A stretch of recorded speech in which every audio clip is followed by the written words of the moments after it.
Bom dia, boa tarde, boa noite, bem-vindos a mais um vídeo aqui do Gol a Gol. Sou o Pedro e sejam bem-vindos a mais um pós-rodada aí no canal. E para que vocês se inscrevam, deixem um like, se inscrevam no canal, ativem o sininho também, deixem os comentários. No final, eu sempre gosto de fazer umas perguntas aí, tá sendo bem legal a interação aí com o pessoal que se inscreveu no canal e que tá deixando os comentários aí, tá sendo bem legal. Bom, eu não consegui fazer a análise pós-jogo da Copa do Brasil do Corinthians contra o Novo Horizontino, então eu vou fazer vou englobar aqui. Então vai ser a análise do Corinthians contra o Novo Horizontino pela Copa do Brasil e também vai ser a análise do Corinthians contra o Internacional pelo Campeonato Brasileiro. Eu vou começar primeiro pela Copa do Brasil, Corinthians e Novo Horizontino.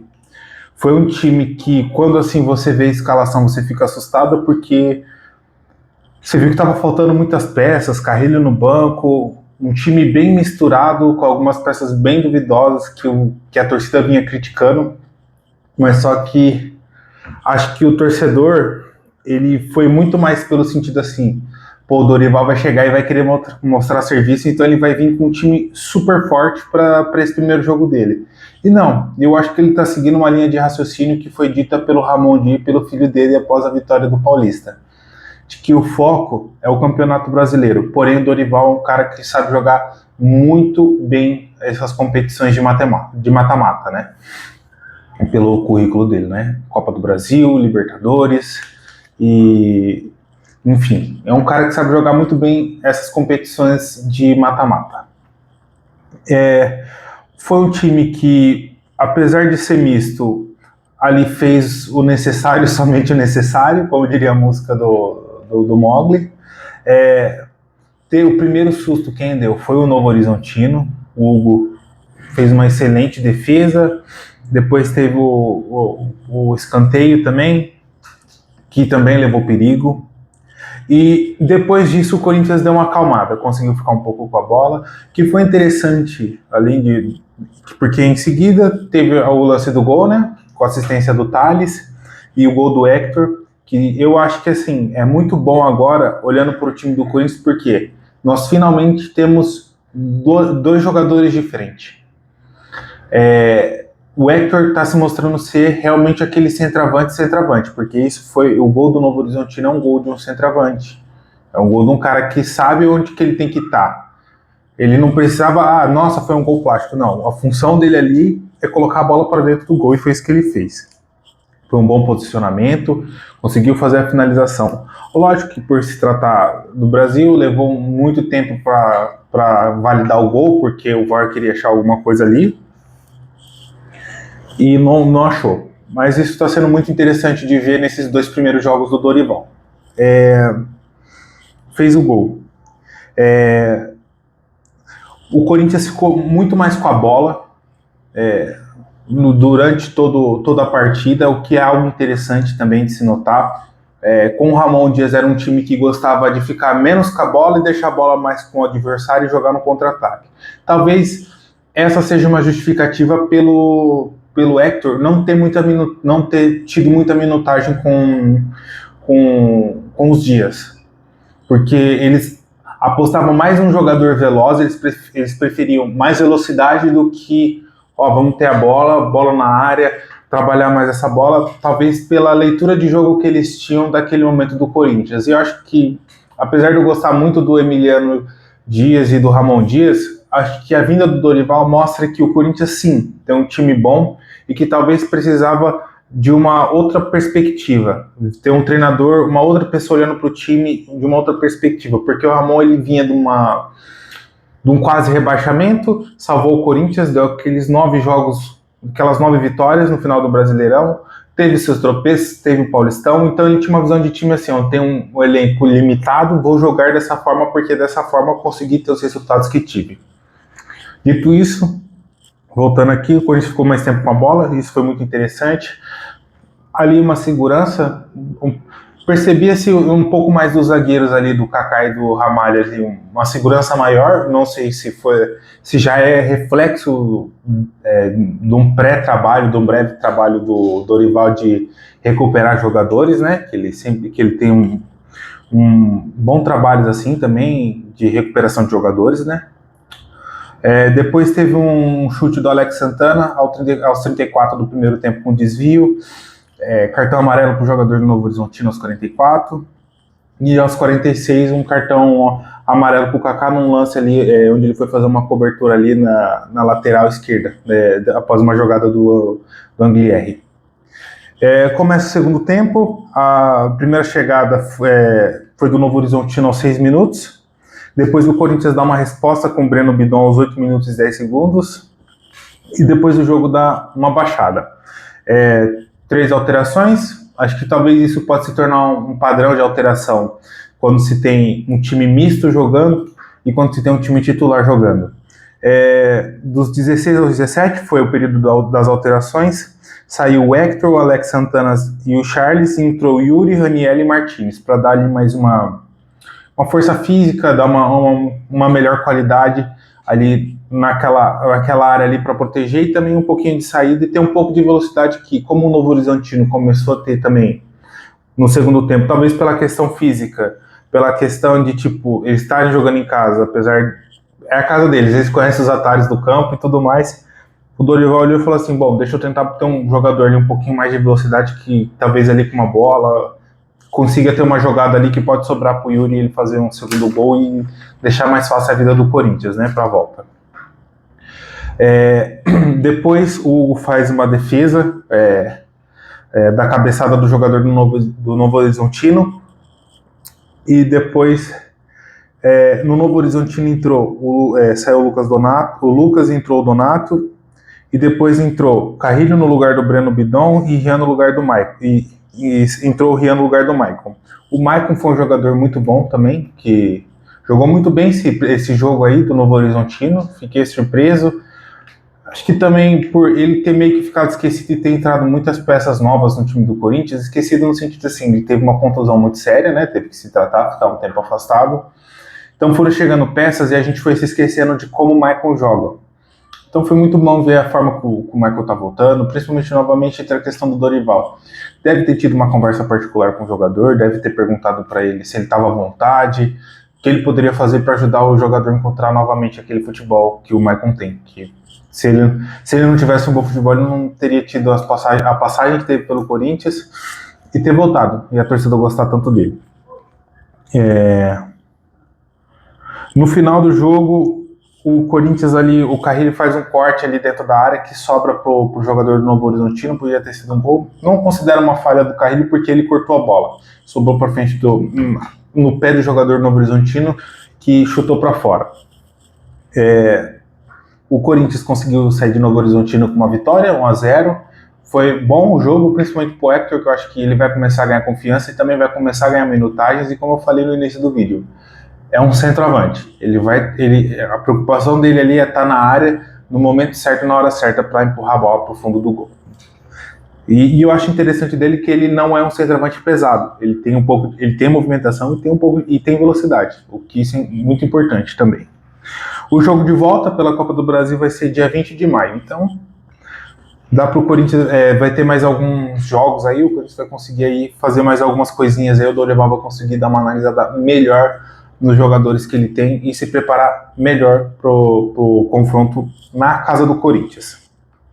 Vamos falar agora do Internacional. Eu vou falar aqui um pouco do primeiro tempo, porque eu não consegui assistir o primeiro tempo assim, prestando atenção na íntegra. Na verdade, eu escutei porque eu estava em outro compromisso. Então, ouvi o gol do Yuri Alberto e depois vi, né, nos melhores momentos ali, acho que foi um ótimo casamento, Memphis e Yuri Alberto ali na frente. Acho que os dois se entendem bem, principalmente a gente consegue perceber que quando o Memphis taca a bola, o Yuri já sabe para onde ele vai correr, se ele vai segurar pela movimentação do jogador. Isso é muito bacana. O Yuri recebeu um passe do Memphis, fez a jogada, deu um drible curto, finalizou de perna esquerda, gol do Corinthians. Depois o Corinthians, não sei se pela intensidade de jogo, pelo que eu escutei na rádio, começou a cair um pouco, e nisso o Internacional começou a melhorar no jogo. O Roger fez algumas mudanças de posição ali, no primeiro tempo ainda, que que talvez possa ter dado uma confundida ali na questão de marcação, posicionamento dos jogadores do Corinthians. Cruzamento na área, o Hugo saiu errado, o jogador do Internacional vem no carrinho pela linha de fundo, gol do Internacional 1-1. Depois acho que o gol dá uma batida no time do Corinthians, fica um pouco perdido, porque eu acho que talvez não esperava essa postura do Internacional. Apesar do Internacional ser um baita de um time e ter o Valência, tem principalmente o Alan Patrick, que é um excelente jogador. Ele e o Garro, acho que no Brasil hoje, são os melhores jogadores assim de meio de campo, com essa visão de meio campista, de olhar passes decisivos, jogadas decisivas, chute, coisas que hoje no futebol brasileiro está se perdendo um pouquinho. Uma outra jogada pela lateral, mas só que dessa vez pelo lado do Hugo, o Anglier não estava. Sai ali um cruzamento, sobra pro jogador do Internacional, que faz o segundo gol. 2-1, acaba assim o primeiro tempo. Inicia o segundo tempo. O segundo tempo eu assisti a transmissão. Aos 5 minutos e 10 segundos o Memphis dá um chute pro gol. E daí começa os gols do Corinthians, as anulações. Sabendo que o gol foi anulado, achei um excelente passe. Acho que poucas pessoas estão comentando isso. Você vê no jogo o início da jogada, antes da bola voltar pro Mateuzinho e ele fazer a falta. O Ramalho dá um passe excelente pro Memphis. Excelente. Cortou todo mundo do Internacional. Ali, uma jogada que iria pra lateral, não sei o que, não. Ramalho deu uma espretada direto pro Memphis. A bola sobra, volta para a lateral do campo, o Mateuzinho dá o carrinho, pega a bola e jogador. Segue o lance, gol do Yuri, anulado o gol. Eu só acho que a questão dessas faltas tem que ter mais clareza. Porque tem jogadas, não só falando pelo jogo do Corinthians, mas outros jogos, em que o jogador ele pega a bola e depois pega o jogador. Tem juízes que deixam o jogo seguir. Mesmo o VAR chamando, ele não acha que aquilo foi falta. E é validado o gol. Então acho que tem que entrar aí num consenso arbitragem e jogadores. Olha, pegou a bola e pegou o jogador depois, é falta. Pronto. Pegou a bola e pegou o jogador, não é falta. Porque se ele está no movimento contínuo, não tem como ele interromper. Principalmente se for um carrinho, principalmente se o cara já tiver feito a movimentação. E o jogador que está com a posse de bola for um driblador e tiver um raciocínio, uma movimentação mais rápida, ele vai tocar a bola e vai tocar o jogador em seguida. Então é muito lance de interpretação, mas só que assim, não só o torcedor, como os jogadores ficam confusos com esses lances, porque a gente pensa que não é, aí depois põe em slow motion, mas slow motion até um beijo de vó é uma agressão. Então aí é difícil. O Mateuzinho recebe um cartão pela reclamação. Em seguida, antes o Bruno faz uma falta eu não me recordo do jogador do Corinthians que sofreu a falta, recebe um cartão amarelo.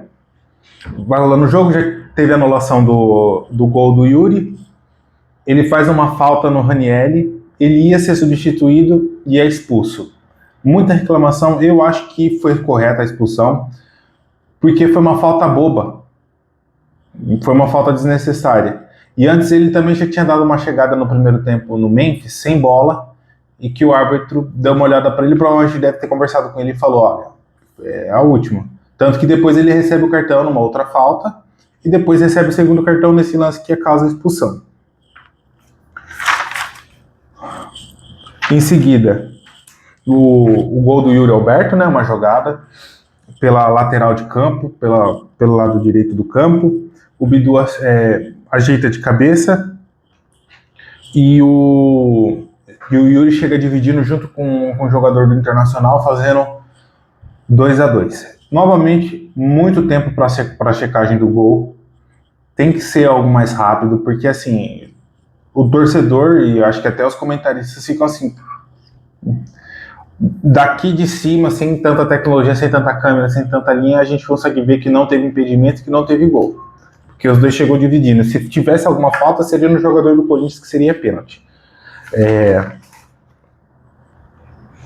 Depois, o Dorival faz duas substituições. Entra o Thales e o Maicon. O Maicon entra no lugar do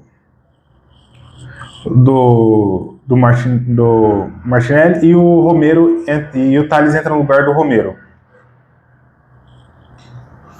O Coronado entra depois no lugar do Ranieri. Martinez, perdão. O Maicon entra no lugar do Martinez. Depois, novamente, uma ótima jogada, uma bola roubada no meio de campo pelo Ramalho. Bola vai, é construída toda a jogada, um golaço do Memphis, novamente anulado por uma dividida do Ramalho no meio de campo com o jogador do Internacional que entra nisso. A bola muda de trajetória, porém pisou no pé do jogador, mas tem que haver um consenso nessa divisão, nessa decisão, o que é falta e o que não é. Porque senão vai ser sempre assim, vai ser sempre confuso.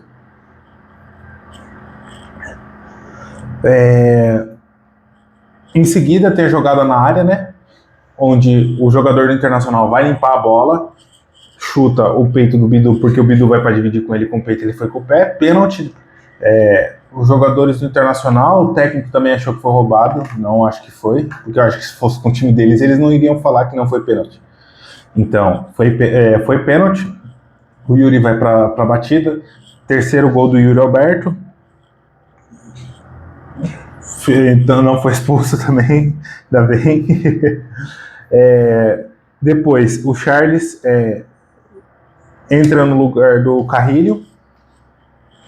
O Corinthians ele ficou se defendendo porque também teve muito tempo de acréscimo, devido a 2 gols anulados, checagem de pênalti, entre outros lances. O juiz deu 12 minutos de acréscimo e no final acrescentou mais 2. Acho que no total deram 14 minutos de acréscimo no segundo tempo do Corinthians. O Thales consegue recuperar uma bola ali dividida na lateral esquerda, progride, vê o Coronado passando, dá uma assistência pro Coronado e o Coronado dá uma cavadinha por cima do goleiro do Internacional, 4-2. O Corinthians quebrou um jejum de 5 anos sem vitórias sobre o Internacional, 9 jogos, sendo a maioria deles empates e também vitórias para o Internacional. Uma coisa que é importante dizer aqui, o Dorival ele vem fazendo um trabalho nesses 2 jogos que a gente percebeu ele está acalmando muito os jogadores, no sentido assim, os jogadores quando tem a bola não ficam desesperados para progredir o jogado, o que é ótimo, porque se nós olharmos assim alguns outros jogos, a gente sempre viu o Memphis com a mão pro alto, pedindo calma para os seus companheiros. Então isso está sendo muito bom, acho que até para o trabalho do Memphis, pelo estilo de jogo do Memphis e pelo estilo de jogo que o Dorival quer construir. Coronado entrou muito bem, muito ligado, com muita vontade, sempre dando muito combate, tanto que foi premiado com esse gol, né? Então, creio que o trabalho do Dorival, aos poucos, vai tomando formato. A gente vê que ele está recuperando confiança de jogadores, recuperando jogadores e dando minutagem a outros jogadores que têm talento e que precisam da confiança, não só do Dorival, mas também da torcida. E essa confiança por parte da torcida vai vir através da dedicação dos jogadores e das suas performances em campo. O Corinthians terminou a rodada em 8º colocado. Hoje, na segunda-feira, ainda acho que, se eu não me engano, tem mais dois jogos. E terça-feira o Corinthians já pega o América de Cali pela 4ª rodada da Sul-Americana. Vou tentar trazer um pré-jogo e também um pós-jogo. Vou fazer de tudo aí que eu consiga fazer um pré-jogo aí bem bacana. Espero que vocês tenham gostado do vídeo. Se inscrevam, deixem um like e comentem. Eu vou deixar aqui uma pergunta para vocês. Para vocês, você acha que o Coronado, pela pouca minutagem que ele teve no jogo contra o Internacional, ele merece a oportunidade já no jogo contra o Cali de iniciar como titular? E ali quem que vocês colocariam, quem vocês tirariam para colocar o Coronado? Deixe aí nos comentários. Muito obrigado, bem-vindo ao canal, uma ótima semana e tchau, tchau.